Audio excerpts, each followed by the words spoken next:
Helen, we meet in this space of you and me. And I'm so excited to know that you and I can spend some real time together. That'll be super exciting. Truly, Penny. Yes, adventurous women. Yes, we So are. I thought, there's so many different places that I want to talk about your work and your life, So let's go back to Savannah when you were a little girl. Your mother was a painter. So you painted along with your mother, right? You drew your mother? We drew. Where? Can you talk about it a little bit? We spent a lot of time in the care, going around, around the town and around the countryside. And we would go different places, and Mother would generally sketch while Edgar and I were playing. But we would always have our sketchbooks too. So I sketched a lot as a child. But that was not the main reason for these care trips, as far as I was concerned. It was fun just to go around to these different places and play. I guess I associated sketching with playing. I never thought of that until just now. I've got to switch mics. To me, you're a true bohemian. You don't paint for profit or for, status or for recognition. Can you talk a little bit about, like, at this point in your life, when it was wrong? Just your right hand. Oh, at this point in your life, kind of how you perceive the way you've been living for the past 30 years?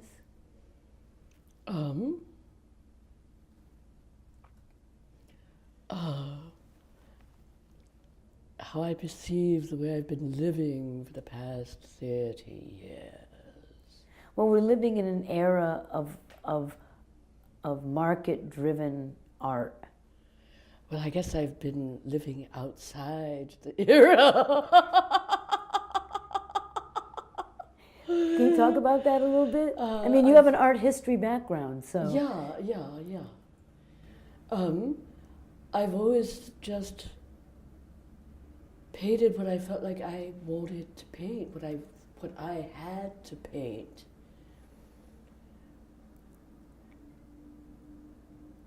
And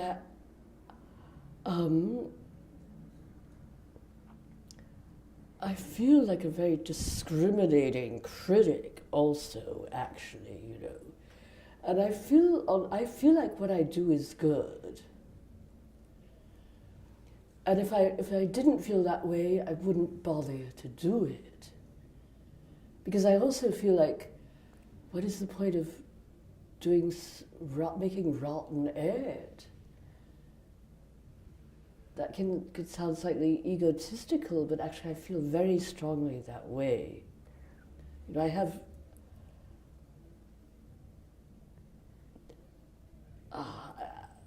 I don't exactly know what I'm trying to say, That's all right, just keep saying it. I just feel like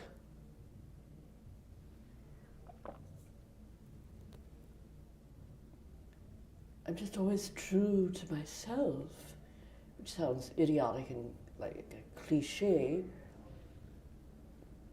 but I don't really mean it that way.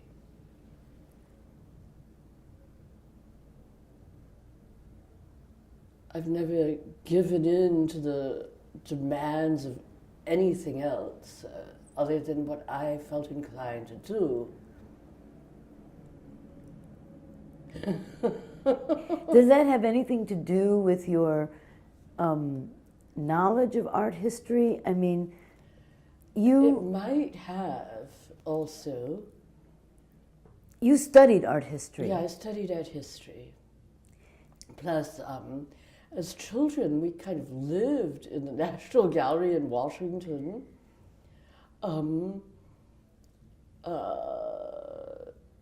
Everywhere we went, Mother would always take us to the museums there. In fact, these days I rarely set foot in a museum. But as a child, we practically lived inside museums, especially in the summertime when we would go to Washington, D.C., for instance. And when we would be in Richmond or Baltimore, in Baltimore we'd go to the Walter's Art Gallery and the Baltimore Museum of Art. And I just got to know all the before I ever went to college and studied art history, I had a great visual knowledge of all of much, you know. But actually, you're a second generation Bohemian. Your mother. Oh, yeah, our mother was a Bohemian too, absolutely, yes. So you're immersed from childhood in a Bohemian life. So actually, who knows? I mean, it might just be extremely unadventurous. If you see what I mean. I never bothered to break from what my family, which was our mother, did, you know. That might be all that it comes down to. Well, talk a little bit about growing up with your mother in the milieu of we all grow up in the milieu of our parents. So talk a little bit about growing up with your mother. Well, it was, first of all, it was tons of fun. It was really tons of fun. Sometimes people get the impression that mother was a terrible mother. People have been known to say, if Edgar and I say to them, you remind me of our mother, they're horrified. But it's always meant as a compliment. I can't imagine a more fun childhood. We just more or less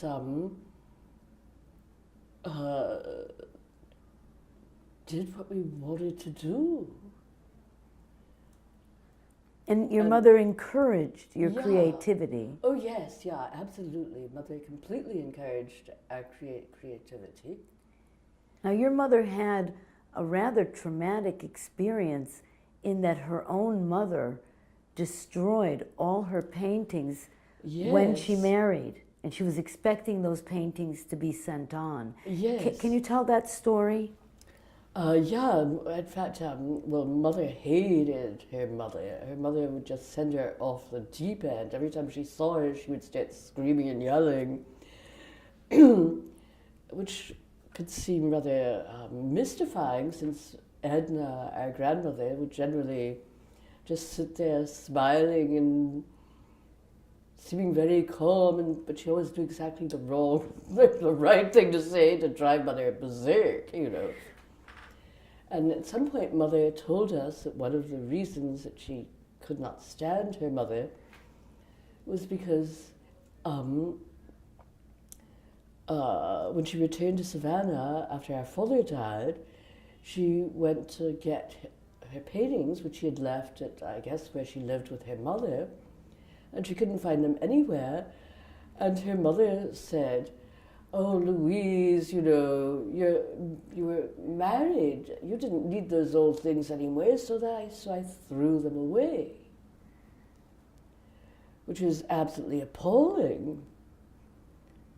And actually, I didn't even realize how appalling it was until I was about 14.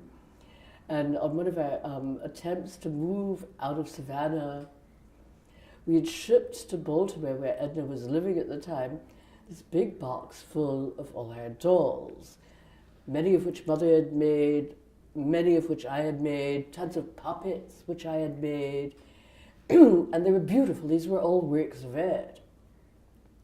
So we got to Baltimore, into the high-rise apartment where Edna now lived with her sister Maud, and I was looking for this box. It was a big box, you know, it was about this big. And I couldn't find it anywhere, and I said, "Well, you know, Edna, where is the box with all the dolls in it?" And she said, "You're too old to play with dolls. I threw them all down the incinerator."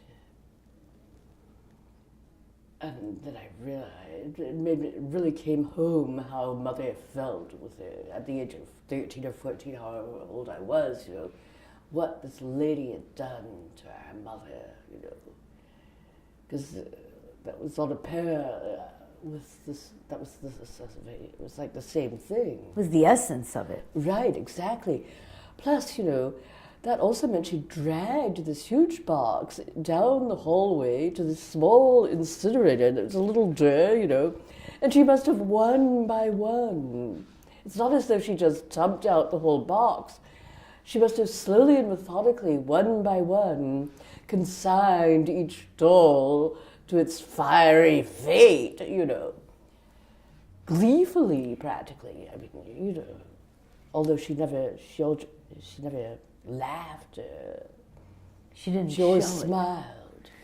Grandmother Like was an that. art killer. Yes, exactly. Edna, we called her Edna. Edna was an art killer. Yes. Grandmother was what we called our father's mother. And she was really nice. She would never have done anything like that. But so then there's a definite struggle between your mother and your grandmother concerning art. Your grandmother didn't respect. No, she absolutely did not. So actually for Mother to have achieved what she did is pretty incredible. Because Mother was really defying, the atmosphere of her own mother, at any rate. Although the other people in Mother's family seemed very bohemian and loony, also like Legless cousin Gibson, Tell us about Gibson. Well, Gibson, sorry. Gibson was I guess he was really Mother's first cousin, but she seemed to think of him as her brother, practically. They were very close in age, and she loved him, and I could see why. I always loved him too. He seemed like a character out of a Dickens book, with huge bushy eyebrows and a deep voice. In fact, when people ask where Edgar got his voice, I think maybe it came from Gibson, And he was a pianist, a jazz pianist, and his mother played. She was a concert pianist, a classical one, and also a really good organist. And so she played the organ at Christ Episcopal Church every Sunday, and in the meantime, in the evening, Gibson would had this jazz band. They played at Johnny Gadam's restaurant. I don't know, Gibson was fun. I liked him. We didn't see that much of him, but I liked him, and Mother loved him. But he was the only relative that Mother really seemed to get along with. But you and Edgar have exactly the same way of speaking. Don't you think? I don't think it's exact. I feel like my OR sounds are a bit more crazy than have more of an odd accent than his do, for instance. But it must be pretty similar because in Wheeling, for instance, not very long ago, there's a little drugstore there that I go to on occasion, a teeny drugstore. And one day I went in there, and one of the ladies behind the counter, there was a lot of consternation going on, and the druggist, the pharmacist, was trying to keep her quiet, and so was somebody else there. And she said, "No, I'm going to ask her anyway." And she said to me, "Do you have a brother named Edgar?" And I said, "Yes, And she said, "Who goes to this shop called, who's on this show called Oddities," or something to that effect. which I've never seen this show, you know, but I've heard about it. I said, well, yeah. She said, I thought so. I saw him on this show and I thought, you have to be his sister. But they wouldn't let me ask you. It was really funny.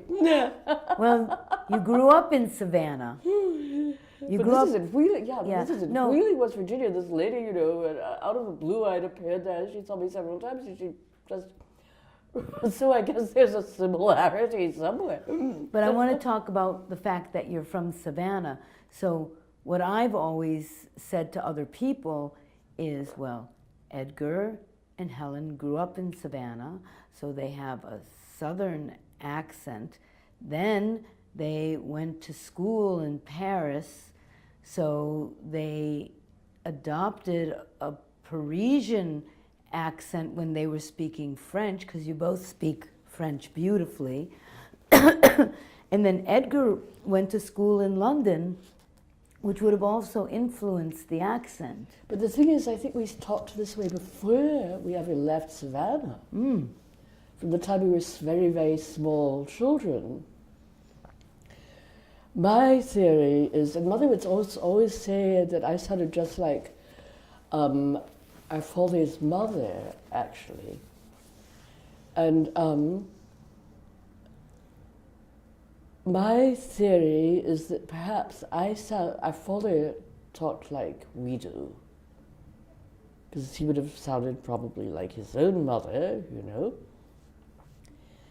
And they came from Ireland, they were Scotch-Irish, but a long time ago, but maybe they just kept the accent, because people often seem to think that it's kind of like an Irish accent. And he died when I was 1 year and 4 months old, and according to Hervey said that, you know, the cortex of your brain, which takes on an accent, is formed by then. Yeah, it's highly probable that you will already have taken on the accent, even if you aren't talking really, that you're going to end up speaking with.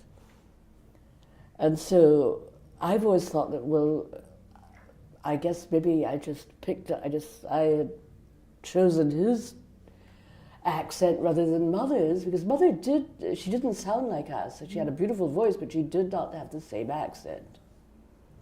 And then it was always just the three of us all alone. And maybe, Edgar, I think you might also have some choice in the matter about which accent you might want to adopt, you know. It's highly, why not, you know? And maybe Edgar, plus our grandmother was around then also. I mean, we didn't see her that much, but voices are strange because I was about 8 when she died, but we hadn't seen her that much, but I loved her. And I can't remember what she sounded like, but Mother was always saying, you know, when I would say something, that sounds just like your grandmother. It's whoever a dominant accent. Yeah. I think I agree with Harvey about that too. Yeah, so it's quite possible also that our father did more talking than our mother, or whatever, you know. You know what I mean. So Savannah, Georgia, would be 20 years in the past to the rest of Northern America. Yeah. So you were growing up in the late 50s and 60s. Yeah. And what was your neighborhood like? Well, we didn't really go to live in Savannah until, in the 60s, because I was born in Texas, then our father died, and we returned to Savannah, and we were there for a little while, and then we went back to Texas, and then to Alexandria, Virginia, because Mother was always trying to escape from Savannah. So we lived briefly in Savannah during that period of time. Then we lived in Alexandria for about 4 years, actually, until our grandmother died, our father's mother, and then we returned to Savannah, at which point I was in the 3rd grade. So you asked about the neighborhood? How did you come about that house? Well, Mother, I think when she got it, she bought that house when our father died, and she, on one of the trips back to Savannah at that point, she bought this particular house, not the one on State Street, but the one on 36th Street, which was my favorite house, actually. So there was always this house to come back to. I guess that's why Mother did it, so that she wouldn't be stranded anywhere. Do you have a sense of place from Savannah? Of the air, yes, the very humidity, much so. Yes, yeah. all those little plazas, they're very European. I loved it when I was there. Yeah, I adored Savannah. In fact, of all the places that we lived as children, that's the one that I most liked. Savannah. I loved Savannah. I felt like it, entered into my bloodstream. I guess it was already in my bloodstream, but I felt very, very, very much a part of Savannah. Your mother loved to paint black people, and she painted a lot of everyday life of what one might consider working class or underclass black Savannah. Can you talk about that at all? Well, it wasn't so much black as decay. Well, they loved run-down old buildings. And at that point in Savannah, the downtown section was, now it's completely different now. It's been restored and everything, but it was falling into decay. And it was the poorer neighborhood, and so the black people lived there. Those were the neighborhoods that Mother liked to sketch and then paint from. What were people's response? People must have seen her sketching, or was she just in the car sketching and no one ever noticed? I don't recall any response ever. I don't think people got to, I guess, the black people in those neighborhoods were always very friendly to us. I guess they became familiar with the fact that Mother was driving around sketching with these two children who might be sketching too or playing. I mean, we would also do things like go to the Colonial Cemetery and sketch there, play there, which was run down then, and other cemeteries. But the Colonial Cemetery was in the middle of downtown Savannah, which was at that point in a state of complete decay, completely run down, And you've continued your interest in decay, as has Edgar, Yes. and is where we all come together because we all adore decay. Yes, yeah. Do you think that decay has continued a role in your life? Decay and decline? Yeah, very much so. I just always gravitate towards things like that. So it's the underworld, kind of. It's like, in a way, that's what it is, the underworld. It's not the healthy, wholesome aspect of life. It's the underworld, where people are doing God knows what, possibly nefarious things or strange things, but not necessarily normal things. Can we talk about, there's another thing I want to ask, which is about Mother's sketching and then Mother's paintings. So did Mother's sketches become paintings? She often, and Mother would take these meticulous color notes. She would do a sketch and then put a piece of tracing, and in a while she, at the site, put a piece of tracing paper over it with these meticulous color notes.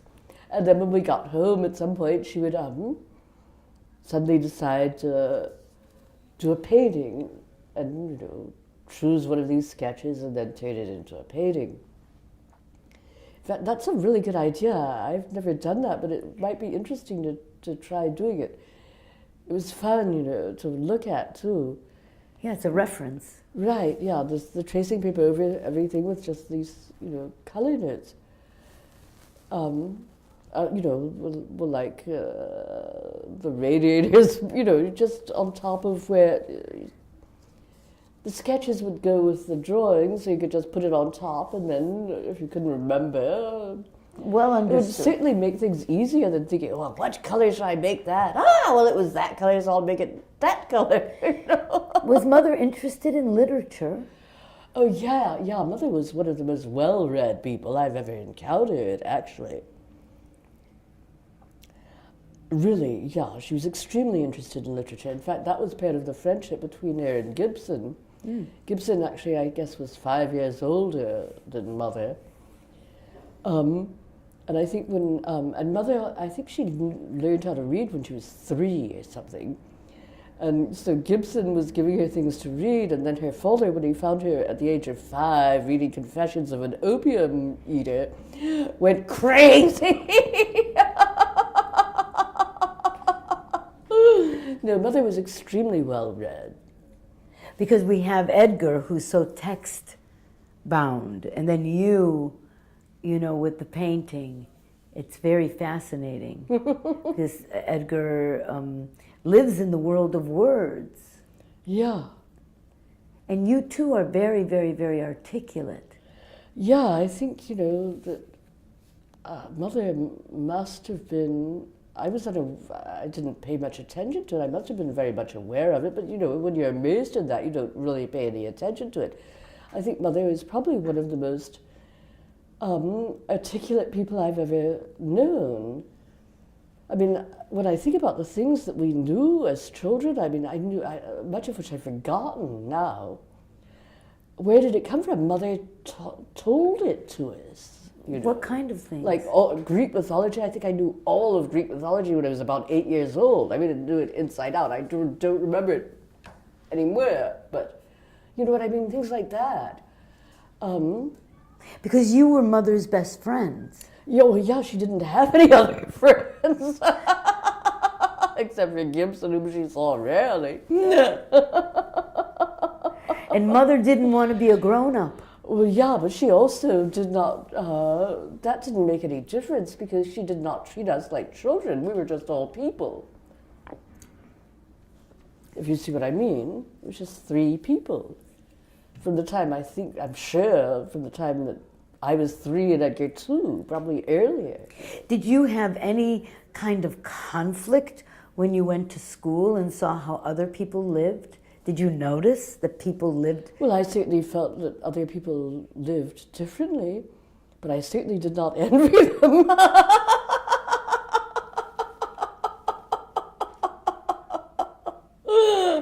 Did you go to other children's houses and see how they lived? Very rarely. Mother was not inclined to let us do things like that too much. But occasionally, a friend would come to our house, and they all seemed to love it, actually, we didn't, we just didn't have very many friends. In Savannah, in particular, the neighborhood children would get scared of us because of their parents, obviously, who'd heard God knows what,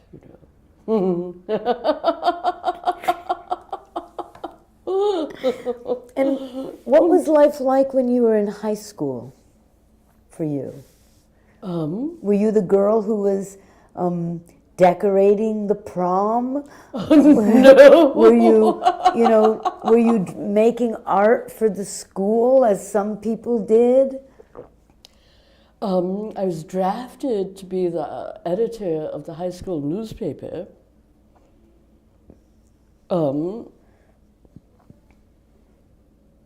And when I did that, I ended up just doing the whole newspaper. I became the cartoonist. You became what? I made myself the cartoonist, actually. The cartoonist. Yeah, but there was somebody else who had to be the cartoonist. I hope, that none of these people ever see this. This other girl was supposed to be the cartoonist. I could not stand her cartoons. So I would just throw them away and make my own cartoons. Do you have any?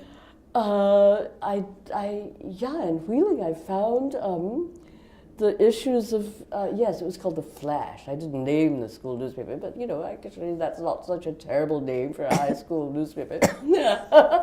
What were the cartoons about? Were they critical of the school, or were they political in some way? Or No, I they was were... not a political person. Somehow they went with the other things on that page or whatever, you know. Actually, the school, I mean, the paper did win the award of excellence for the state of Georgia. I mean, it was as the top newspaper in the state of Georgia, so it couldn't have been that terrible, you know. What compelled you?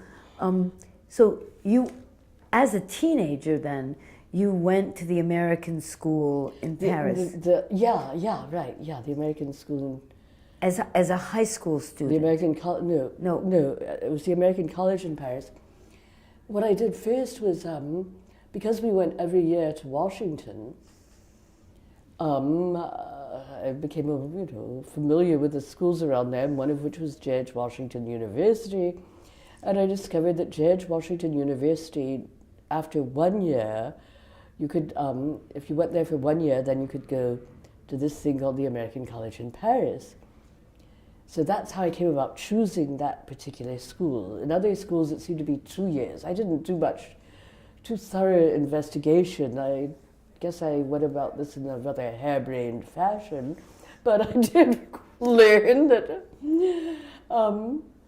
after 1 year at George Washington, you could go to Paris, which is why I went there.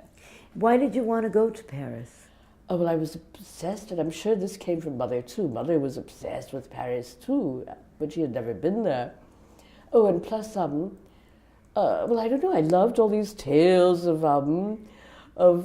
French, well, Parisian Bohemia, and the garrets with the staring heads, who knows why anybody would aspire to such a statement. Were you already painting now? I didn't really start painting. I drew, but I did not start painting until my last year of college, actually. And that was in France? No, that was for the last year. I returned to get the degree. I returned for the last year to Washington. And what was your degree in? Art history. And to get the degree in art history, I had to take this technique course. And I immediately realized that I wanted to be a painter. It was the first time I'd ever really painted, because we drew a lot, but I never had really painted. As soon as I started painting, I thought, this is what I want to do. I had no intention of doing anything else. When you were studying art history, what was a particular, what threw you into art history? Nothing in particular. It seemed like the logical thing to do in an illogical mind. But do you consider your life a continuation or a connection in art history? Do you feel a resonance with people who had lived before? A lineage?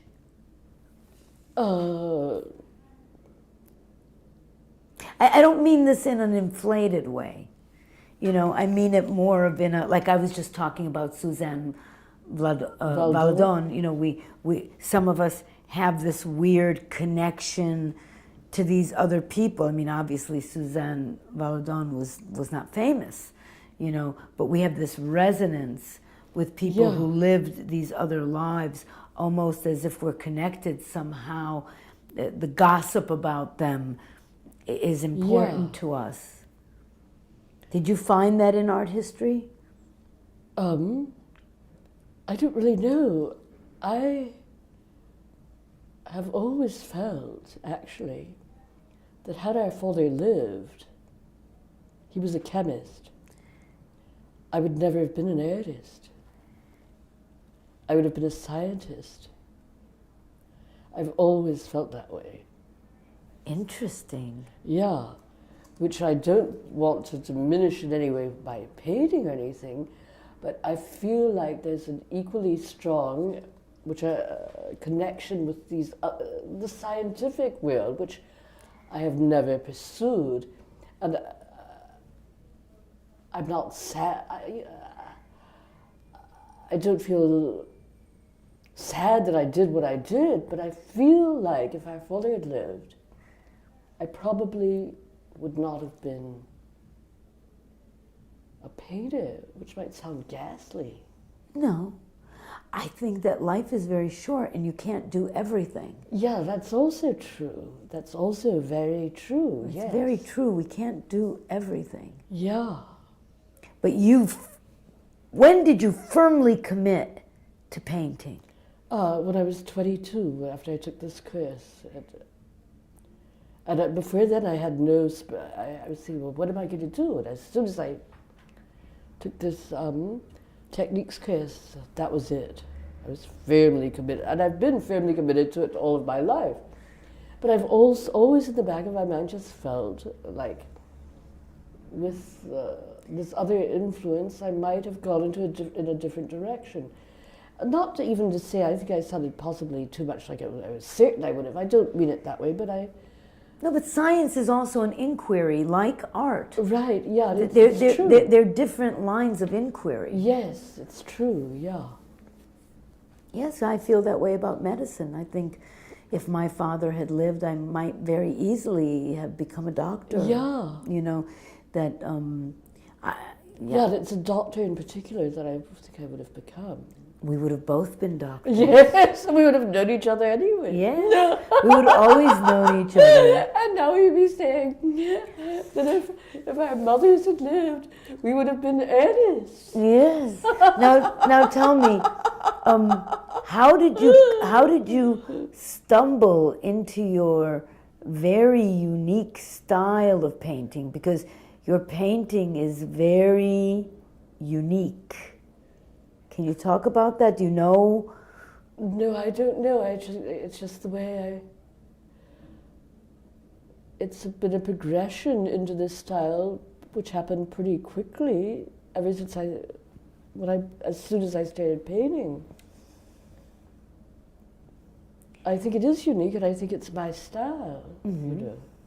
I always think. I didn't go out of my way to make it or anything. It just happened. I always find you very related to Francis Bacon. That's just like an emotional response, in that I have the same response to your work as I do to Francis Bacon. And I think it's psychological. Yeah. Do you think there's a lot of psychology in your painting? I think that there is, and it's inadvertent, but it's definitely there. I really do think so, especially from some of the reactions that people have had to paintings of themselves, relatives have had, or close friends have had, when they've seen paintings of that I did of a loved one. What do they say? Oh, well, it depends. I'm thinking in particular right now of this, there was this French gallery director. Can I do please, yes. name names? Named Philippe Brier.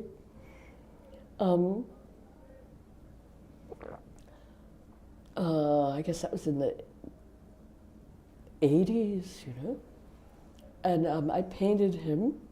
And he was very excited about this painting. I actually really liked this painting, despite the fact that Philippe Brier was not my favorite person in the world. But in any case, Philippe Brier's mother came to visit from France. And he wanted to bring her over to 10th Street to see the painting. But he didn't want to tell her that there was a painting of him there. He wanted her to guess that it was him, So he came over first, and he arranged where he would sit. And where the mother would sit, he choreographed this thing for the visit of the mother. And it could not have been more obvious. I mean, the painting was hanging, remember where I painted? there was you put a round stool in front of it, and then the chair opposite, which looked smack at both of them at once, was where the mother would sit, with him in front of the painting looking at her. And then there are paintings all around. And Edgar and I were around elsewhere in the room. So the next day arrived, and he came over with the mother. And she sat in that chair, and he was sitting, in front of the portrait, and looking so proud. At which point I also thought, my God, that painting looks far more like her than it does like him. In fact, it looks exactly like this lady, which was an odd sensation for me, So he was sitting there beaming and saying, "Okay, Maman," he was talking French, "There's a painting in here. Do you recognize any of the paintings in here?" And she obviously hated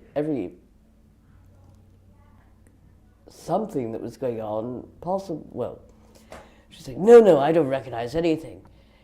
He said, "But, there's a painting in here of somebody that you know very well, that you're very close to." And she said, "That's not possible."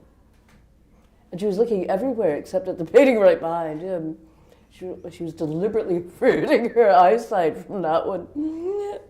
And finally, he said, "But, Maman, that's me!" And she said, "No!" And in my memory, she ran down the steps, which I don't think she went that far, but she came pretty close. Well, as someone who's been painted by you, I feel there's like an X-ray, that your paintings are kind of an X-ray of the person.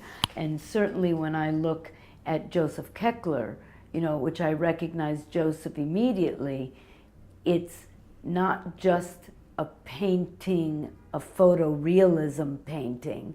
It's more a psycho-spiritual painting. Yeah. Well, also Philippe J. was gay, which she did not know about. And later he was married, which she did not, I found this out on the internet, She refused to believe that he'd been married, and she's still looking for his body somewhere and things like that. She was in complete denial about her son, What was your life like in Paris? Did you stay very close to the university, or did you range far and wide? That would have been in the late 70s, no? Yeah, it was the late 70s. Kind of ranged far and wide and stayed close to the university too. It was a fun school. I really liked that school, and we got to be actually good friends with lots of the people there, one of whom actually they paid her to leave. They paid her to leave? Yeah, schools don't usually refund tuition, but they were so horrified by Nadine McPherson. I gave her back all her tuition. If she would please just never set foot near the school again. Do you think? But she did anyway. Do you think she became that my best friend?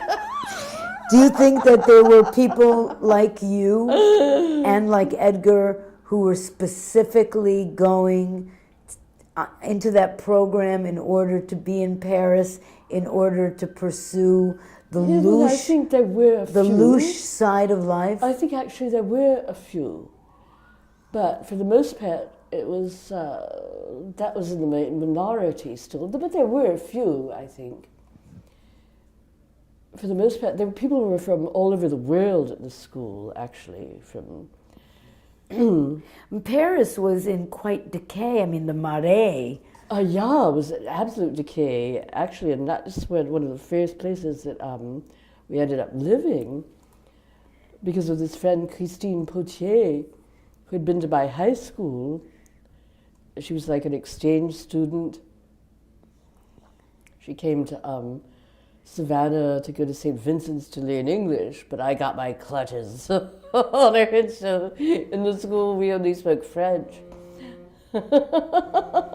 What's that? Your phone? now the Marais in the 70s was so fantastic. Yeah. So her parents had an apartment there.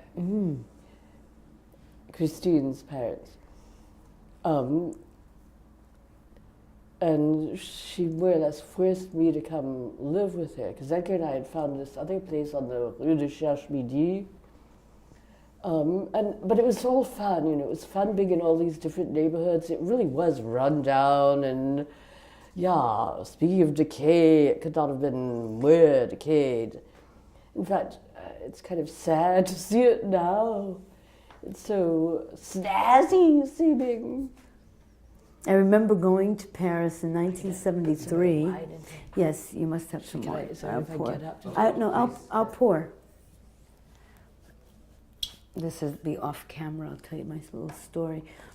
In 1973, my sister Lorraine and I ended up in Paris, and I don't know how I had heard about this hotel. And you know, we arrived at like 7 in the morning. We were coming from Amsterdam or someplace, and we're standing in front of these huge double wooden doors, pounding. And as we're pounding, a crowd is gathering. So there were like 30 people, and I thought, why are they gathering? And we kept pounding on the door. Then we stepped back and looked up, and there was no building. There was only the door. You know, the building had been demolished or something. And I remember the Marais. So you were waiting for the ghost to open it? Well, it's kind of just fascinating because, you know, when I go to Paris now for the past, say, 15 years, I always go to the Marais, even though it's built up and me too. And me too. I love to gentrified. go to it. But I'm so drawn more than any other place in Paris to the Place des Vosges. And am I saying it right? Yes, the Place des Vosges. Yeah, the Place des Vosges. I feel compelled to be... To always see that place, me too. And St. Paul, to be right there. It's like, it feels like home. Place de Catherine, de Sainte Catherine, this very small square. It's right behind, you know, the subway St. Paul is here, and you know, the Paul Cafe, you know, the Paul Bakery, they're everywhere, but the first one was there. And then it's just right behind that street, and it's the Place Sainte Catherine, and it's very, very, very tiny, but it doesn't change. There's always homeless people. That it can't be completely gentrified.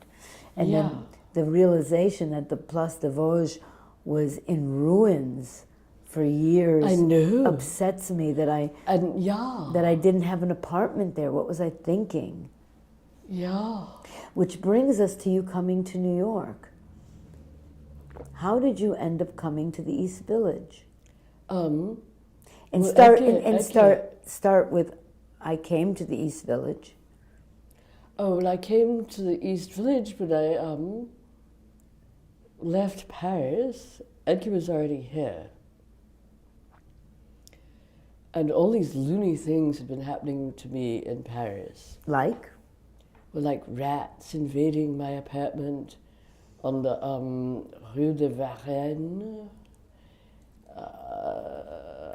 and things like that, you know, just scary things. I don't like rats anyway, but when they invade your apartment, because this apartment was in a courtyard, and suddenly all these rats started coming up underneath the sink, you know, the kitchen sink. So I went upstairs to Madame Roser's house. She was her apartment. She owned the apartment. And I asked her if I could borrow one of her numerous cats. And she wanted to know why. And I said, because there are these rats invading. She refused to give up Julius Caesar or any of the other ones, you know, these cats. But she came down and she revealed that she'd been thinking of putting a toilet in the apartment. So she had dug a hole drilled a hole into the sewer. It was right on top of the sewer. And then stuffed it up with newspaper, and it was getting cold, and so the rats were coming in. So I was so terrified. It was this long, narrow kitchen. I was, and still am, terrified of rats. So I just stayed at the end of the kitchen outside the door, watching as this little old lady stuck her bare hands down with cement and stopped up this hole, you know. I just couldn't believe that she was doing that, you know. And, well, that kind of triggered, I felt like I had to get out of Paris for a while. Do you believe in symbols and signs? I guess I do, because I really felt like something was telling me to leave, especially after that the apartment became infested with fleas, which could only have come from the rats. And then I felt like it was being, this sounds insane, but I felt like it was being electrified in the apartment.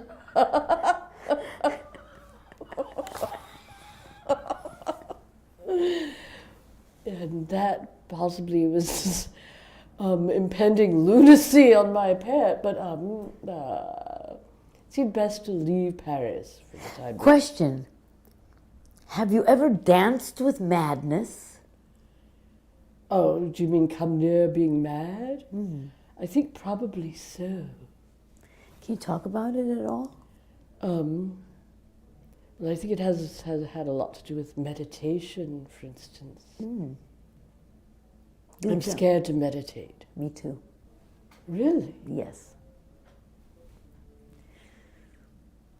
Okay. I think we're already kind of too close to the void. Yes. I think so too, and you know, I think we're too open to things. We're a perfect portal for forces that want to get in, and so so I don't meditate anymore, and I will never meditate ever again. Is how I feel about it. But do you live with a kind of sense of otherness? Yes, actually, I do. Talk about it. I don't really know how to go about. But it doesn't matter because there'd be people watching this who live that way and don't know and are frightened. Because over time, you've come to be at ease with the way you are. Yeah. But you have a long history to fall back on, because this is going all the way back to when you were a child. Yeah. Of being different. Yeah. Do you have anything to say to people about that sense of being different in the world and how to create a kind of wholeness for yourself? Or how did you experience over time that wholeness coming more together for yourself? You and your brother were so bonded, and when you and Edgar disengaged, which happened, I think, because of more than anything else, because of your relationship with Harvey, because you physically actually moved away. Right. Can you talk about that? Was that must have been very a powerful experience to have been like a Siamese twin. Did you experience yourself as a Siamese twin with Edgar? Well, it was seeming that way, and I felt like it was time to escape. I felt like it was time for both of us. It would be best for both of us to get away from each other. I felt like we were stifling each other somehow. And in all honesty, I feel like I had a lot of help from the other world. I think Mother's ghost helped. I think Louis' ghost saved my life at least once. And on this confluence of things, somehow, I'm positive that Mother brought me together with Harvey. And even Harvey, who was disinclined to believe anything along those lines, ended up feeling the same way. For one thing, they had the same birthday, you know. But would you say that, in a sense, that you and Edgar were, like I said, Siamese twins? In my own world, in my own mind, I always used to think of you, the two of you naked, entwined on a sheetless mattress on the floor in a garret, you know, not a sexual sense, but more of a symbiotic thing. And much like Mother trying to get away from Savannah, eventually it was necessary to escape, to break loose for both me and for Edgar.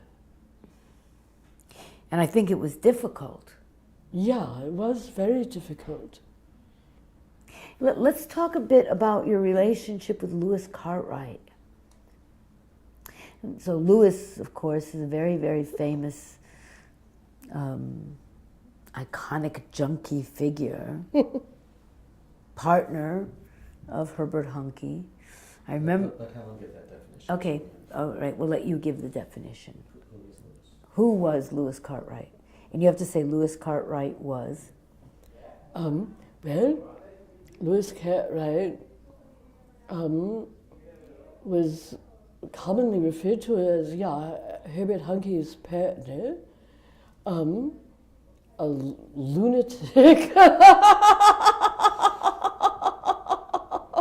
who liked to, I think he would like to be known as a photographer.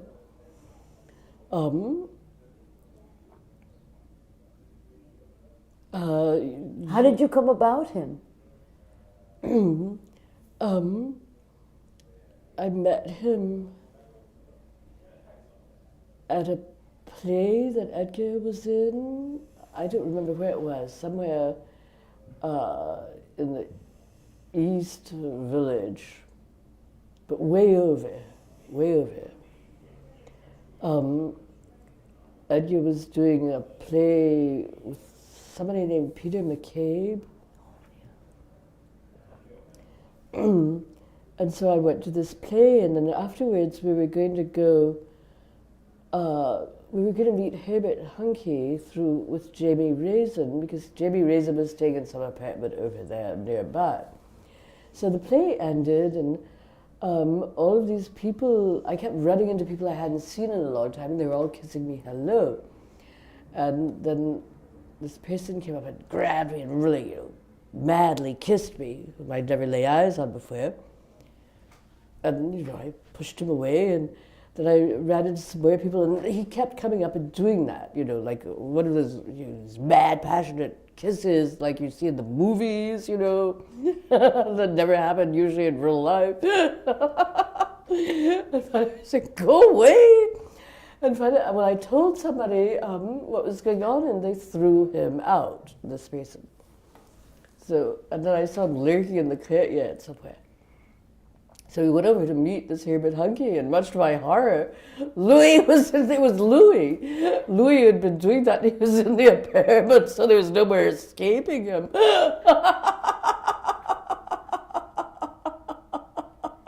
And you had a rather long relationship About with... 4 years, until he died. Yes, murdered. Yeah, he was murdered.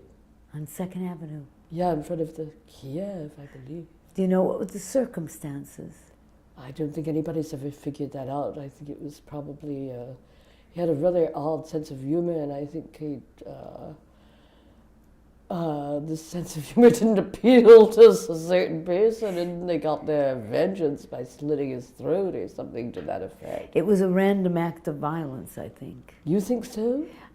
I think something... Well, it could easily have been that. That's the kind of thing that could happen to him. Yes, of course, because it could there was a easily be chaotic... random act of violence. That was the kind of thing that he was prone to. There was a chaotic actually. field. He operated in a chaotic field. Yes, he did. He really did. Oh my God. In fact, that's making me remember when you're talking about brushes with madness. When I first got to be friends with him, I started thinking I was completely losing my mind, because he certainly did. He had crazed spirits all around him. I could see them all around him. And at certain points I would just get so scared. It was at the same time, it was tons of fun, but it was terrifying. And I thought, well, possibly I'm losing my mind, but I didn't think I was losing my mind. I just thought, well, he's surrounded by this lunacy. And finally I told Herbert, And Herbert said, "My God, Louis has got to stop." He was doing something. I think that Louis had gotten his hands on some kind of magic book or something, and it was casting spells and they were working. That's what it comes down to, but it was too well. They were just working, it was too good what he was doing. What do you think the nature of your connection with Louis was? Because you didn't just get involved arbitrarily with people. No, that's true. Well, I felt very close to him, oddly. I felt very close to him. I don't feel very close to many people. I think most people don't have any idea about that. I think people think I'm a very, open, friendly person, and I am an open, friendly person. But for me to feel comfortable with somebody is unusual. And with Louis, I felt strangely comfortable. Yeah, deeply comfortable. Yeah, deeply comfortable. Yeah. Not just on the surface, because you can Right, feel that way with many people. Right, but with him I felt this deep connection, yeah. But I've always found you to be an incredibly grounded person, as I find Edgar to be, despite everything that it looks like on the surface. Now, do you experience yourself and Edgar as grounded? I think we're both very grounded, actually, yeah. We're both quite sane, actually. I mean, many people would think that we're off our rockers, but I think we're probably among the sanest people around. But do you think it has to do with your values? I'd never thought about it, but it might well. It might. Do you experience yourself as someone who has defined values? No, I've never even thought about it. But you do experience yourself as someone who's extremely discerning. Yes, extremely discerning and who does not go against so I guess I do have values. I have a certain way that I feel that one should be, and I feel like I don't in any way betray that, ever. I try not to. Let's put it that way. Can you talk at all about individuality? Because I think we're living in a world that is has less and less respect or space for real individuality. Can you tell me what your even definition of individuality is? Well, I'd never ever thought about it till now. That's So we okay. shall see. That's okay.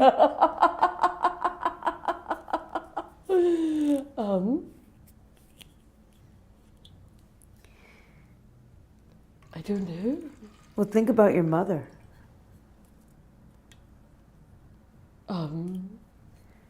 Well, I mean, you grew up with everybody is different. Mm-hmm.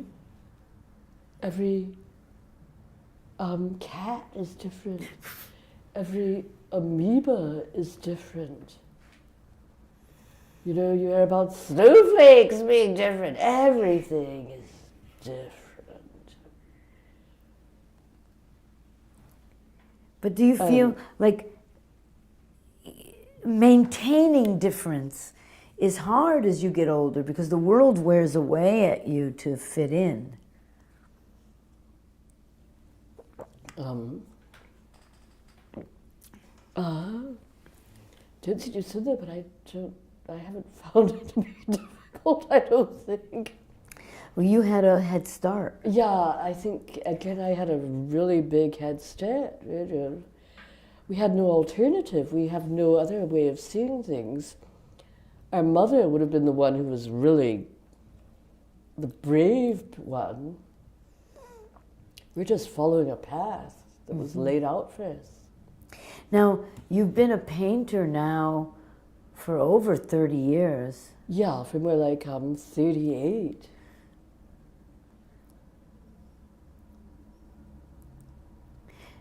What's your relationship with painting on a day-to-day basis? Well, one thing that's been fun here is, I don't know, because I think when I get back to Italy, I'm going to paint a lot more than I was. Have you ever thought about different art forms? I adore your stage sets. Oh, thank you. Your Thank stage you. sets have always been, and I hope one day that you and I will collaborate on a fairy tale madness Yes, stage yeah. set. I've always loved your stage sets, but have you ever thought about doing sculpture or ceramics? Well, I have done sculpture. You have. Yeah, clay and some of those bronze things. Remember in the show, that participant show, the cat on the ground? Yes. And actually, I've been, when I get back to Italy, I'm going to start doing some huge sculptures. That's what I have in mind. Do tell. Tell us about them. Oh, just, I don't know yet. you know. Materials. Oh, clay, but around, but it also means making a scaffolding for things, If you make things with clay, you have to have a scaffolding to make them around. An armature. Yeah, an armature. Like, like broken fans and things like that could come in handy. I'd like to do some huge lions to have at the entrance to the gate. You know what I mean? Can you talk about your day-to-day life, how you live? You're a really bohemian person. I identify with you. We have less and less people like us. The East Village used to be filled with people like us who were louche and lived in a kind of in the shadows, so to speak, right? So I think it'd be interesting for people to hear about the way you live on a day-to-day basis. How you wake up, what you do when you start drinking, the role drinking has in your life. You're not a pothead.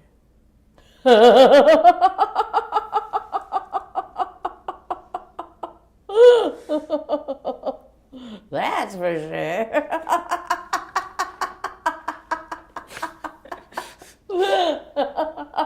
But the disarrayment of the senses, I think it's an important element. What, the disarrayment of the senses? You mean in terms of drinking? Yes, in terms of, it does bring you outside of the... Well, yeah, it makes one loosen up somehow, even if I'm by myself. It somehow makes, I feel like it makes your mind more open to ideas. It's my way of getting into this other world that could come to meditation or whatever, without falling prey to those other forces. So it's very important that I be able to, every day practically, it's rare that I go in the evening without having some wine. And I don't like to drink all day long or anything like that. I like the difference of states of mind that comes by being sober, being, in a certain state, and then later in the day, as the day progresses, if you feel the need to loosen up, shall we say, or to let yourself feel more uninhibited, to alter that state a bit. Do you think that's connected also with the way you paint? Possibly. I hadn't really thought about it, except that when somebody comes to pose, I like to have a glass of wine. I like to have some wine. For one thing, I'm a very shy person, actually. I don't know that people necessarily realize that, but I'm very shy. And so that makes me loosen up. I also think it makes me more open in a certain way to the internal workings of the other person. I have the feeling that these pictures, they are kind of like X-rays. Other people have said that too. Many people have said that about their own paintings, I have the feeling that if I did them without, just sober, that possibly I would not achieve that effect. That entry. That entry, yes, exactly. I mean, I could be mistaken, but I have that feeling.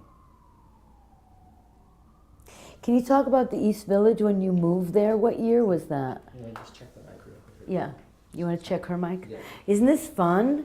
Yes. It's a little yeah. hard. It's a little hard, but I think you feel comfortable. Oh yes, I feel very comfortable, Yeah. Penny. Yeah. Yeah. Yeah, still good. Because I'm very malleable. Yeah. That's the meditation thing. I think I don't meditate Yeah. because yeah. I think I can just be taken over, made pray. Me too. God, Made- exactly. Made exactly. pray. Yes. Like, no. And Penny, scoot to your right again. You This yeah. way? Yeah. Because I have moved over. Yeah, How's that? that's good. Maybe. But back. No, you can't go back. Turn your chair. This way. No, the other way. This way? Yeah, that way your right hand. My will arm stay. stays out. Yeah. But Yeah. but not too far because you're basically Okay. you want your face as close to the lens as possible Oh, okay. without yeah, that's it. That's too much. I wanted to ask you about the East Village when you moved there. But what year did you move? Are we on? Yeah. What year is did it- what year did you move to the East Village? But try to have the answer with the question. So you have to say, "I think I moved to the East Village in." No. Go. I think I moved to the East Village in actually it would have been September of '77. What did you find?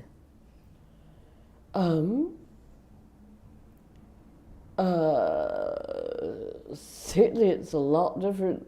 It was a lot different then than it is now. It was a rundown neighborhood in New York City. I went to 10th Street. Did you feel at home? Did you feel? Yeah, I felt it. Did felt you feel a completely at home. magnetic pull to be there? Did you think your destiny was there? I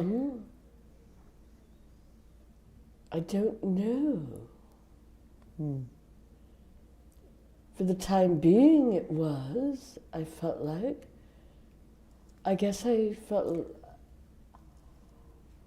I don't know. I've not always felt like I necessarily belonged in New York City. Tell us. I felt like when I got to Italy, I felt like it was there that I belonged. That seems possibly strange, but I feel Well, like tell us about- everything was leading up to Italy. Tell us about your life in Italy. Well, it's actually very simple.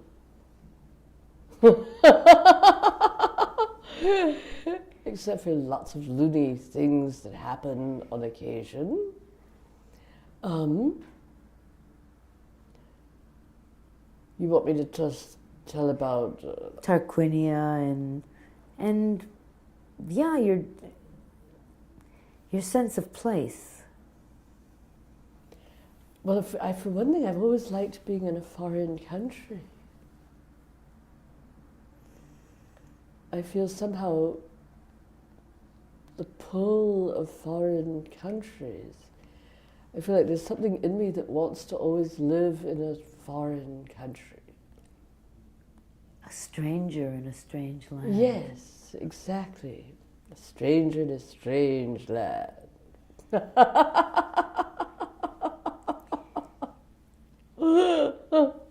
And you live in Tarquinia, the stronghold of the Etruscans. Yes, the Etruscans. Yes. Where there are lots of tombs and grave robbers. I had the luck of being able, through one of your friends, to have a tour. Yes. Yes. Yeah. And yeah, I didn't that was know- Alberto, right? Yes, and I didn't know anything about the Etruscans, and it's such an ancient civilization and so elevated. Yeah. What do you think about the fact that there are elevated civilizations in the past that we have connections to that we're not even aware of? We were probably Etruscans. Quite possibly, yeah. In fact, that might be it. Who knows? Maybe, yeah, in the past we were Etruscans. Because we've always had an odd bond. I know. We really have, Penny. We always have had a strange bond. Yes. Yes, very definite one. It's very exciting. Isn't it a great interview, do you think? It's amazing. It's an amazing interview. In fact, you look like the Raggedy Andy doll right now. Yeah. That Edna threw down the incinerator. Yes. Their mother's With my name. red hair and the striped shirt. Yeah. Yeah.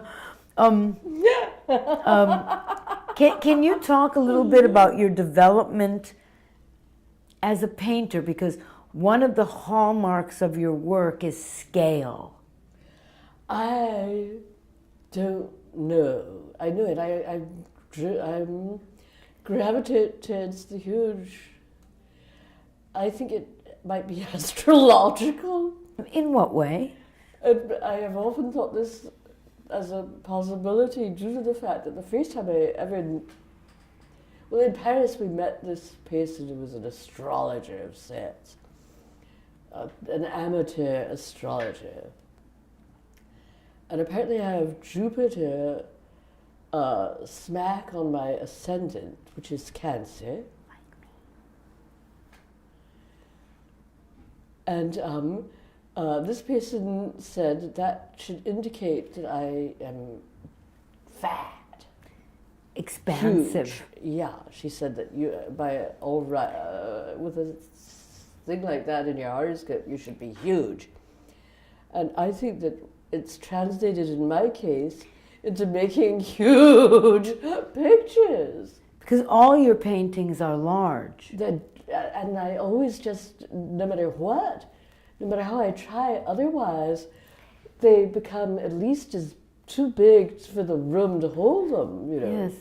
If she stood up, she would go to the third floor.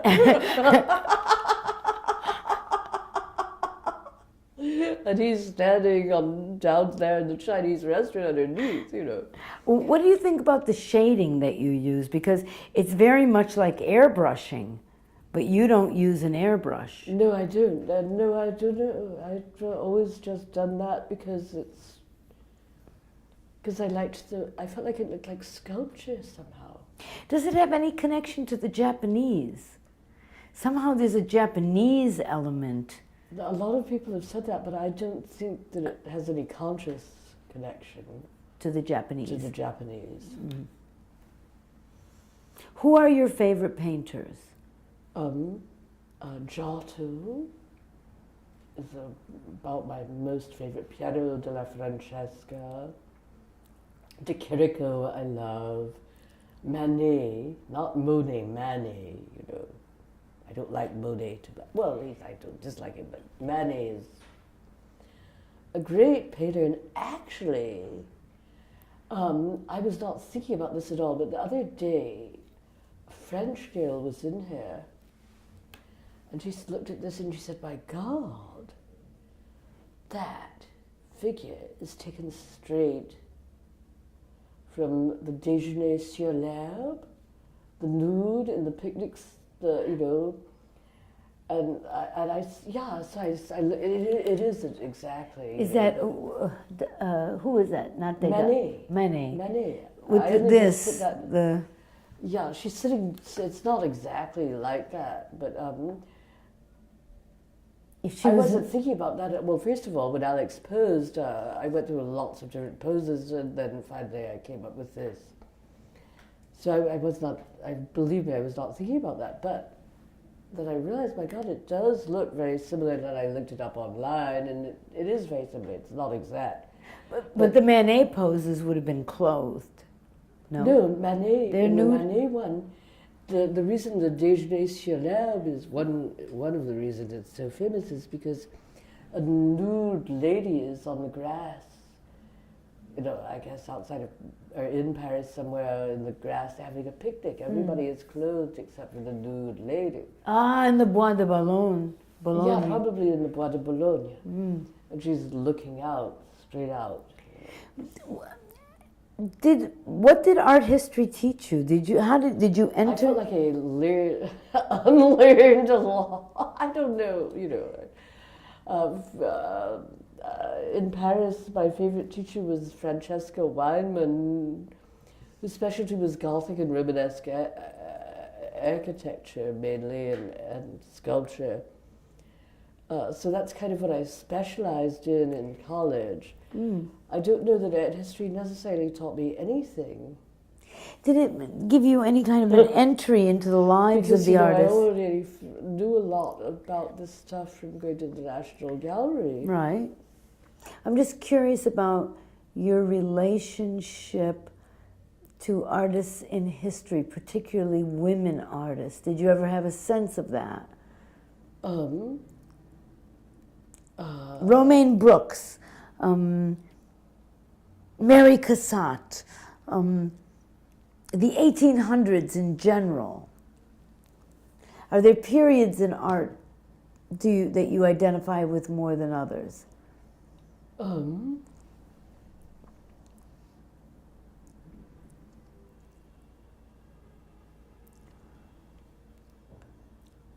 I think it would be the Charters time, Uh-huh. oddly enough. Mm. What about the New Romantics in Britain in the 1870s? Not so much. No. People have always thought that I looked like one of them. Yes, like the one who died, but I Elizabeth, the one who posed for Ophelia in the bathtub. Okay, and the other cat in this hotel is named Ophelia, by the way. Do you know that woman who posed as Ophelia in the bathtub, and then she got consumption and died? She was not only a model, but she was also a painter. So there are all these women painters who are obscured by history. Yeah, women painters actually, well, certainly there's that aspect too. Women painters tend to remain unknown. True enough. Can you talk at all about your involvement with theatrical painting, with set painting? Do you have a... I love doing that. You have to say, I love doing sets. I love doing sets. I love doing sets. What does it mean to you? How do you experience it? Do you experience it differently as painting, or? It's it's like an illustration in a way that I don't normally consider painting to be, and it tends to be huge, which I love.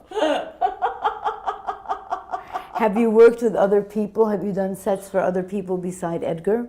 Well, for George Demas, I did the sets for a production he did of Macbeth once, which, gosh, I wish there were a video of it. You would have loved, well, I think you would have loved that. I don't think that you saw that. I didn't. But that was just so much fun making the forest moving, the moving forest, when the forest moves to however that line goes, and then because I made all these big shields which were trees. Did you make many flats? Many different flats that moved around, or was it one set? It was all different things. The banquet scene was. I had a roast suckling pig in the center of the table. I don't know, it was just... there was a certain kind of humor injected into this macabre play. Well, your sets for Edgar were always very wonderful. Thank you. Do you want to talk about your collaboration with Edgar? Yeah.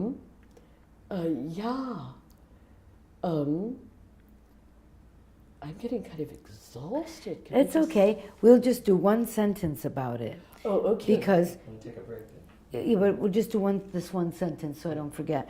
Because you have Edgar providing the texts and you providing not only the image, but the landscape, the place.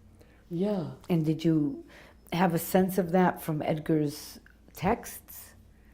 Well, whenever Edgar would read a play, because he would write these things, and then we would have 2 weeks to come up with everything. I guess everybody was equally distraught. The actors had to learn the lines, the director had to, stage it, and I had to come up with all the sets. And I never, until that first reading, I would never know what, in fact, how many scenes there were, what sets, anything. So I would always just, so there'd be a reading. Almost always I felt like I immediately saw what I was going to do. I just immediately saw it. Do you think you see that you experience things visually, like sort of instantly? I guess maybe I do. I had not thought about that, but I guess that maybe I Sort of like must. mathematics, except it's visual. Yeah. Like yeah. 4 and 4 and 4 and 4, 12.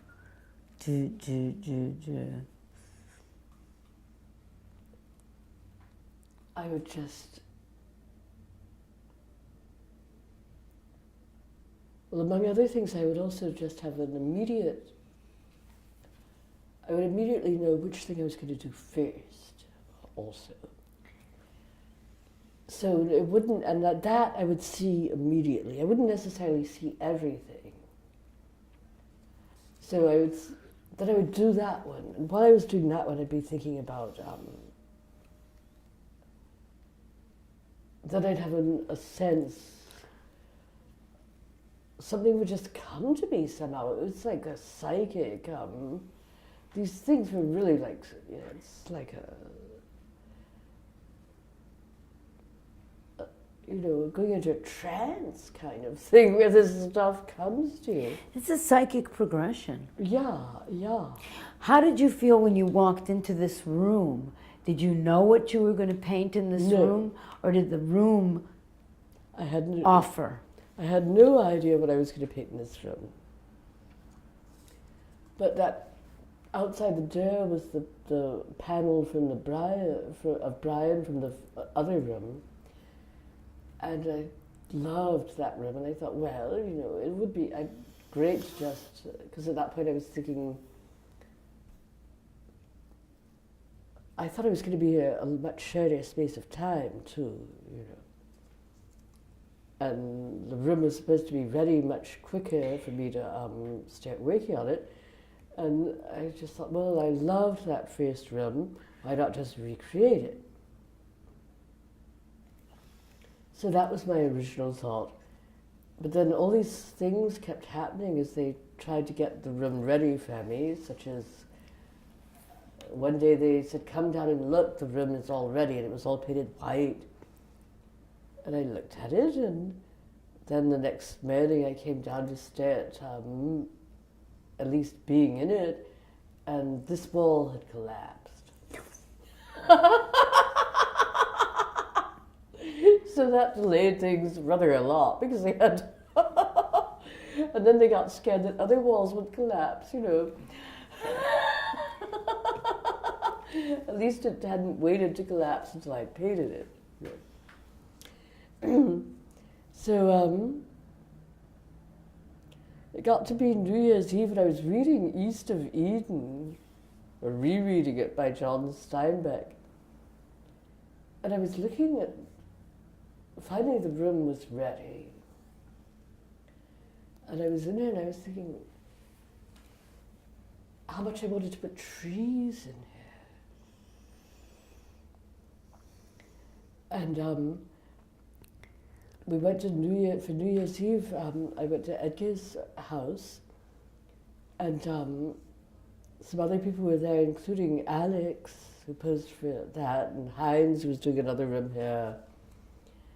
And I was just thinking, and suddenly I thought, I'm going to do Adam and Eve in the Garden of Eden. And Alex has to be Eve. And I asked, she said, yes, I would love to be Eve, And so the next day I started drawing it. After that it went really pretty quickly, but they not as quickly as it, thank God. The first times that I did rooms here, you had 2 weeks. This time I've had a lot longer, which is a luxury and a blessing, because that way you can think about things a bit more without feeling rushed. When you're rushed, you end up doing things that you would not necessarily have done. When you have a bit of time, you can think and let these other forces take over your brain or whatever,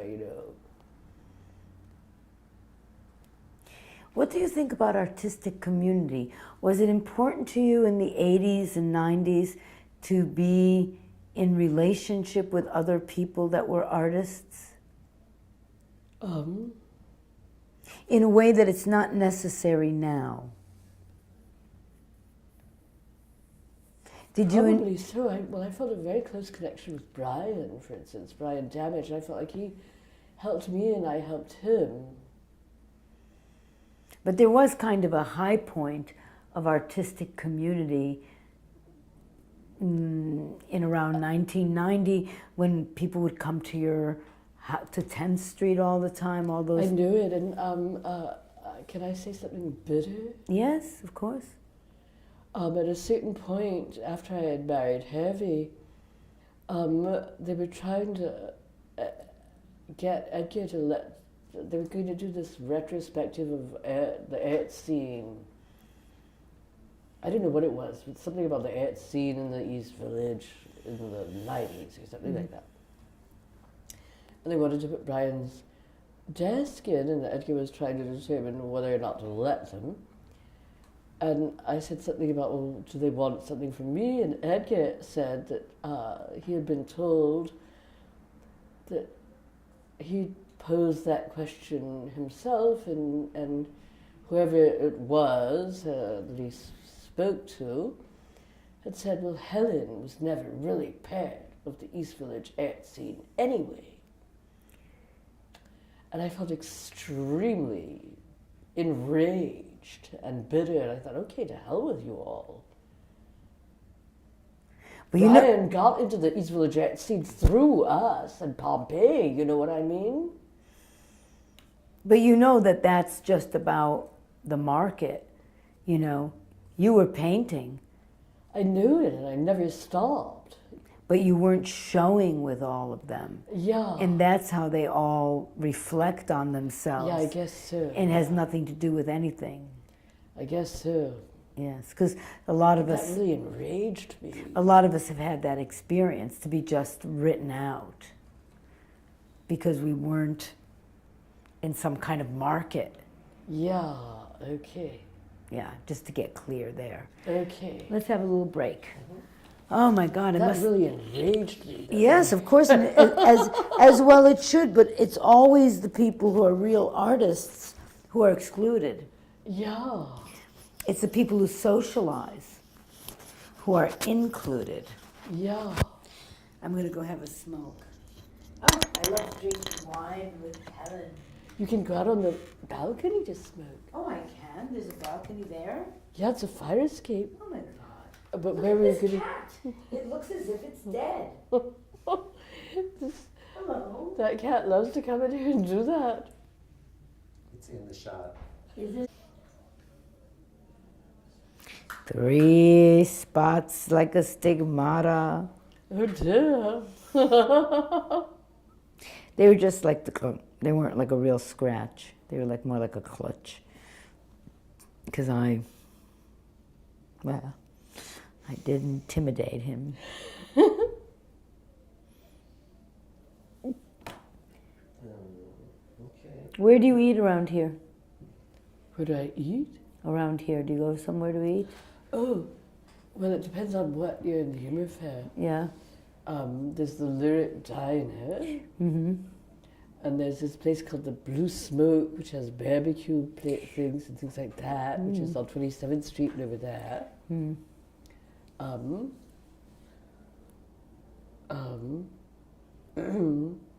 then there's Pete's. It's on 18th Street. Pete's Tavern. Yeah, Pete's Tavern. Yeah. But that might be too loud and boisterous. Yeah. I'd probably go for the barbecue. Yeah, I think the barbecue place would be fun. Yeah. So Penny, you have to bring your chair back a little bit. Okay. And twist it. Whoa! Too far? Yeah, go a little forward. And then Twist this twist it way. that way. That's perfect. Okay. And then there are Indian restaurants if you want Indian Oh yeah, food. you could have starts with T. Tiramisu. No, Indian, the one that's done in the oven. Not a tagine. Not a tagine, that's Moroccan. It's Moroccan. You know, when they do it in the oven, they have that tikka. It's tikka, chicken tikka. Yeah, Okay. chicken, lamb. Lamb tikka, I like, yeah. But I like barbecue too. Yeah, I think the Blue Smoke I place think would be A fun. little barbecue might be good. Okay. I do too. Okay, good. We're all in agreement. So let's talk to you about your relationship with the Carlton Arms. When did you first start painting at the Carlton Arms? And you have to say, I started painting at the Carlton Arms. Okay. Well, actually, before I started painting at the Carlton Arms, somebody came to visit me and Edgar. This Swiss lady who was a friend of a friend, and she more or less moved into the house on 10th Street. And she had decided that she was our mother, and she was never going to leave, and she came everywhere with us, just like Mother did, you know. So we thought, well, we'd better get rid of this lady. And we had at some point sent Nadine to a hotel, and we were trying to remember the name of the hotel we had sent Nadine to. And we saw an ad somewhere for the Carlton Arms. We thought, oh, that's it. And so Edgar called up this ad. And I've always thought this was either 1986, but I think it was more like 1985. It was around 1985. So Edgar called this ad, which actually looked like a water ad. I mean, a wanted ad, you know, for the post office or something. And somebody answered the telephone, and Edgar asked them if they would have a room available for a friend of his. And the person said, I know you. I went to a Christmas party 2 years ago with you and your sister.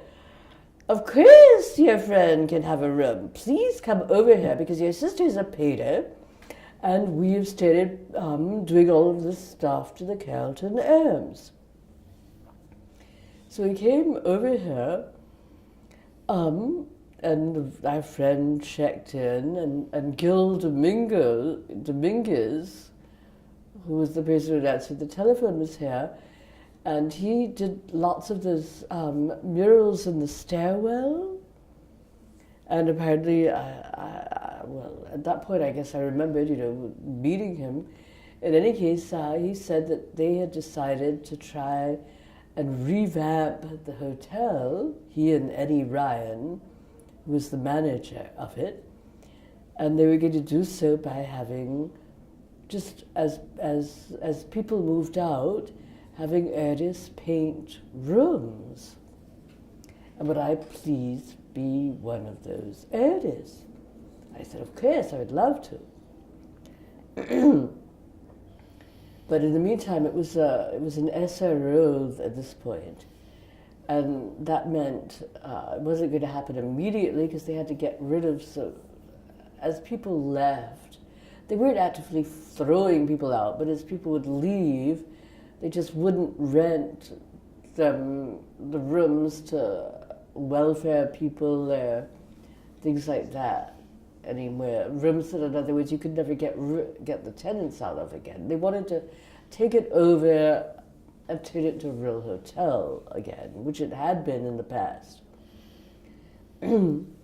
So, and in the meantime, Brian Damage was looking actually for a place to stay, and so he was thrilled at this idea.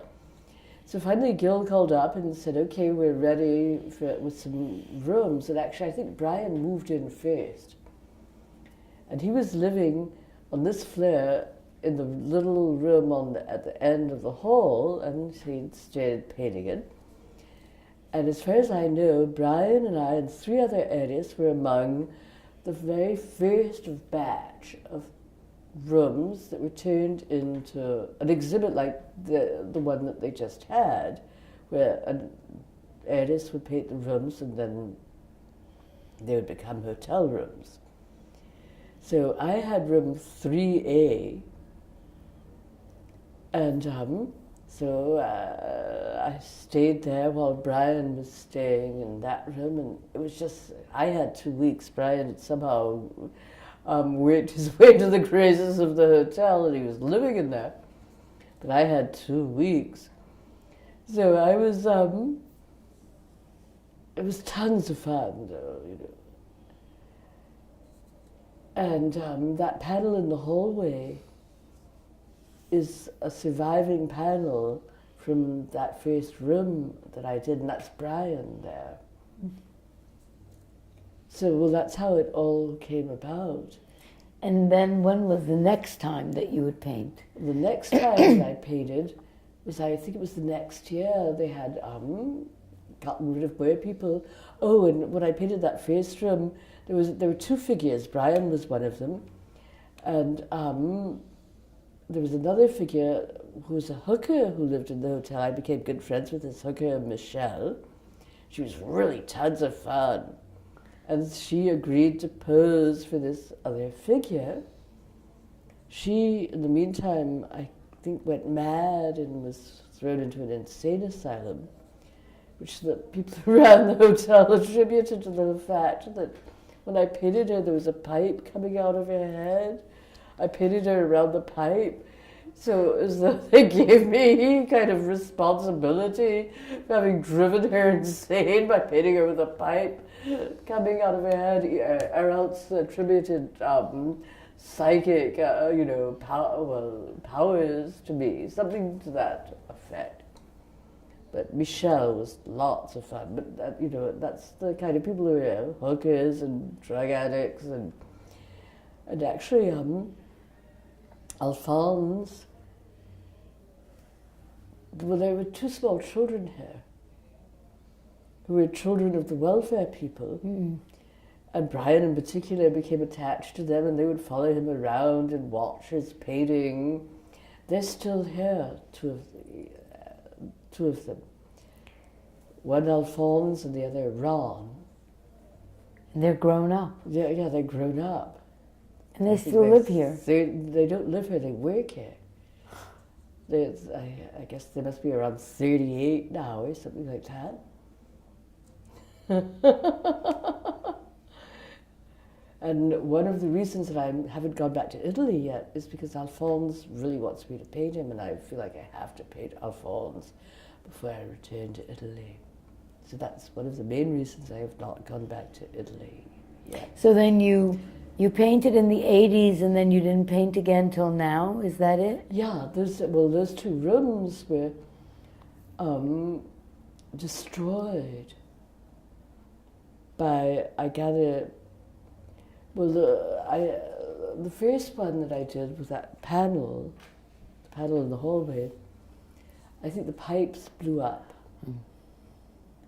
And they just couldn't rescue it. They were telling me about this the other day. I think that all the paint disintegrated except on that wall. And so they rescued that panel. And then the room I did upstairs, I think people were scared of. Really? Yeah, that one, people, I was told that people would check into it and then ask the next wedding if they could please be put into a different room. That one was all black with 3 huge figures around it. I thought of it in terms of constellations in the sky, Even the ceiling was black. Had the ceiling not been black, maybe it would have been all right. But nobody wanted to stay in there except John Ogren, who is the manager here, one of the managers here, who loved to meditate in that room. Did you paint a room? Did you paint something in Miami? No, I never did paint anything in Miami, but it was all of this that gave them the idea to do that. And I think that place was turned down or something before I was supposed to, and then it was just I don't know what happened to that place, but Yeah. it was turned down or something. So Before I was going to be one of the artists the second go round, mhm. for that. And Are you amazed That that was the the end. Carlton is still going on with this kind of? yes, it just seems the same as it did. It's really kind of incredible in New York City to run into something which seems the same as it did that long ago. Why do you Even think? the atmosphere here, I don't know why. I don't know why. People keep asking me that, but everybody has the same reaction. Wow, this place is the same as it has always been. And obviously, it has to be a little bit at least more respectable, because most of the people are not hookers and drug addicts and things like that. It's actually people who come from Europe and people from America also. And it really is a real hotel, but somehow it has managed to maintain this atmosphere. It's really incredible. I don't know how it does it. It's because people crave it. They crave that Yeah. authenticity. Yes, yeah. Because you kept hearing about it at the opening. Yeah. How can this still be here? How can it still be like the 80s? Because people hear about the 80s, but they don't have any, it's impossible almost to have an experience of it. Truly, but here it is. And at your opening, there was you. Yes. And the place, which gave that experience, and then the people who came. So in that moment, everybody was in that mood. Yeah, it's like going back in time, or like suspended time or something. Like a kind of time machine. Yes. But then it makes me think of the Beat Hotel in Paris, where all those people stayed at that hotel, like that transient nature. Yeah, somebody else was telling me about that hotel, which I don't know about. And I still haven't looked it up. This person was telling me to look it up, and I forgot about it until you just... The Beat Hotel in Paris, where... It was Charles Kramer. Actually was telling me about that. Well, so many people, Burroughs, of course, and... But for some reason, I don't know that hotel. Or maybe I would if I saw it, but...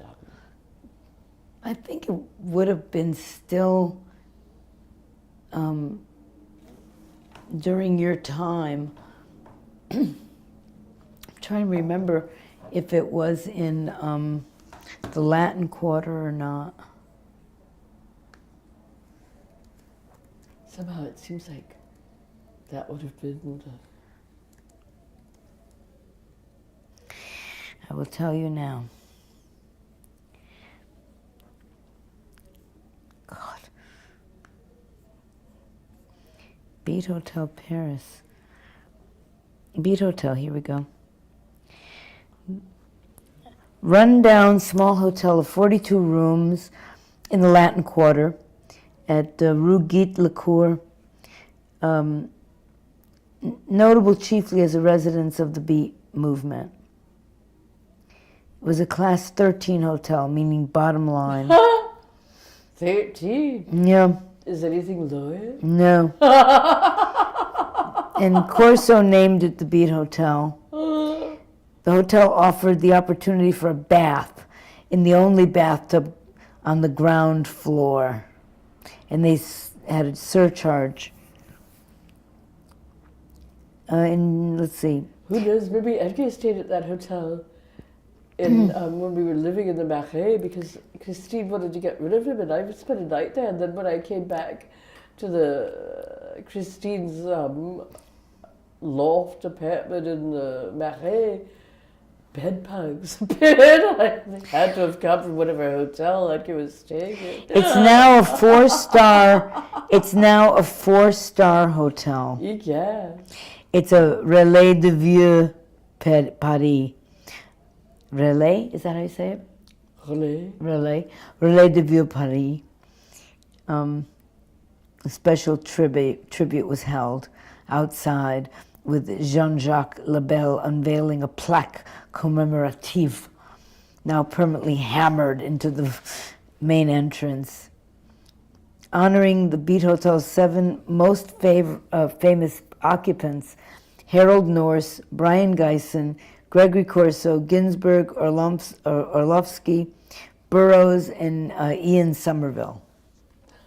But it was it wasn't in the Marais, it was in the Latin Quarter. Yeah. Anything else, Papi? Just a little bit more about the theme. You talked a little bit before about how this came about, but tell us what the theme is, and also a little bit about the models. Oh, this room. And how did this room happen? Because now it's 2015 and you're back. Okay, well, this room happened actually because of the participant gallery show that I had last year. And Alex came to that show, and I became friends with Alex. And John Okren came also, and they said, look, your rooms have been destroyed, why don't you paint another one here? And I said I would love to. And I was going to do it last year, but then it just seemed too cold. That whole last winter just seemed too cold. And then this December, I decided out of the blue, I thought, well, Alex sent me an email, and I said, yes, I'll do it now. Boom. And from 1 week to the next, I bought a ticket to come here. And this is Adam and Eve in the Garden of Eden. And that's Alex posed as Eve. Joseph Kekler posed as Adam.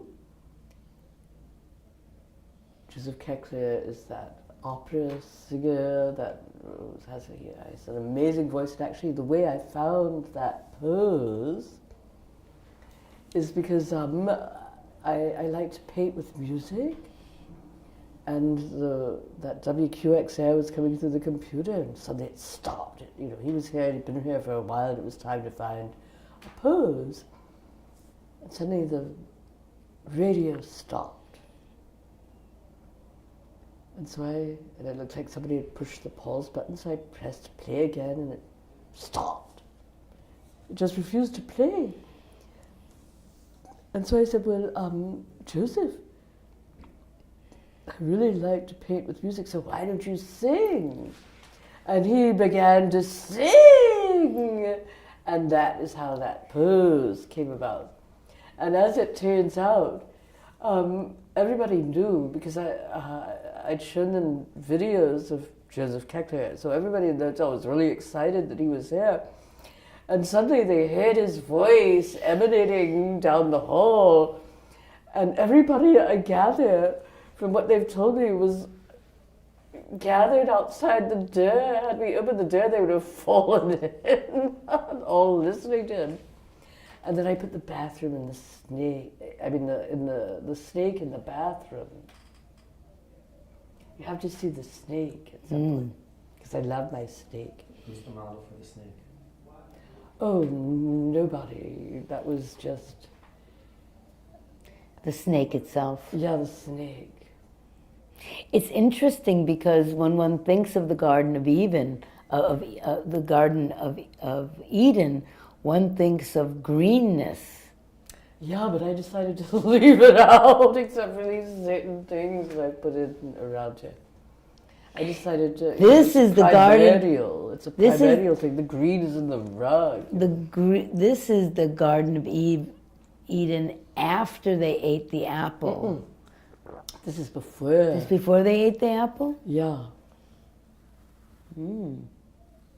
She, as far as I'm concerned, she's only just been created. Right. And he's, astounded at her presence. Yeah, at her presence. The snake is lurking in the bathroom, plotting his, whatever it is. His takeover. Oh. And the day, 2 days before I finished it, right before the first opening, they changed the sign outside. On top of that place downstairs, they put up this red pizza sign.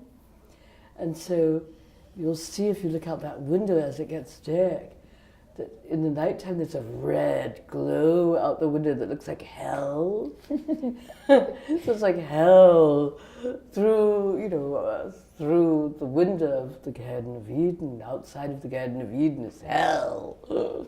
How do you think that someone like Joseph Keckler responds to you? Do you have a sense that people respond to you as a conduit to a more authentic artistic past? Well, I know that he loved coming here to pose. He came back to the opening, the Valentine's Day one, and he would have loved to come back to this one. In fact, he kept writing me, and in fact, I have to write him and tell him how much we missed him. I just haven't gotten it, because I fell ill the next day, I haven't had a chance to. But do you see yourself at this point in your life as a kind of a holdover of a kind of life that's passed away? It might be hard for you to see yourself that way because you don't live in New York. That's true, so no, I don't know. I do know. Because there's so little authenticity left. Well, it does seem like there's very little authenticity left in this town, I must say. With like the loss of someone like Taylor Mead, it was like, and then we're the next in line, Yeah. Our generation is kind of, and people have like either stopped doing it because it's too hard, people outgrow it, we have an interview with Al Orensons where he says, people used to be bohemian from the day they were born till the day they died, and now people are bohemian from, Fridays and Saturdays till midnight on weekends, or from when they're 22 to 26. They don't continue that way of life, yet you have. Do you have any thoughts on that? I'm just living the way I live. I have been true to myself, let's put it that way. This is the way I am, and this is the way I'm going to continue living, and nobody is going to change me. Good, you think we're done? Mm-hmm. Yeah, we're done. Beautiful. Beautiful ending. Now we can go and eat food. I'm so hungry. I love you. I love you, Penny. But it's so funny, you see, because... Stand together before we just get a shot with you. I sit next to her. Because, you see, the thing is really because you live away. Do you know what I mean? So you haven't been in this whole watching the day-to-day degradation. I knew it. I might have committed suicide if I'd stayed here. You know what I mean? I do. That's why I'm so happy you're spending time here. Yeah, me too. It seems crazy not to take advantage of this period, of this whole thing. Because Edgar also loves his solitude too, Yeah. And it would be a real imposition on him for me, because I've been here 3 months if not more. No, but it's great because you can be here. I know, And we can make further arrangements that you may come and be here. Well, it'd be fun to spend more time here. I think so. You should. We need you. Everyone wants you here. It makes a difference. Well, to spend more time here, and people can come to Italy too. Yes, of course. Take a portrait of me and my friend Helen. I love you so much. I love you so much too, Penny. It's so important to me. The good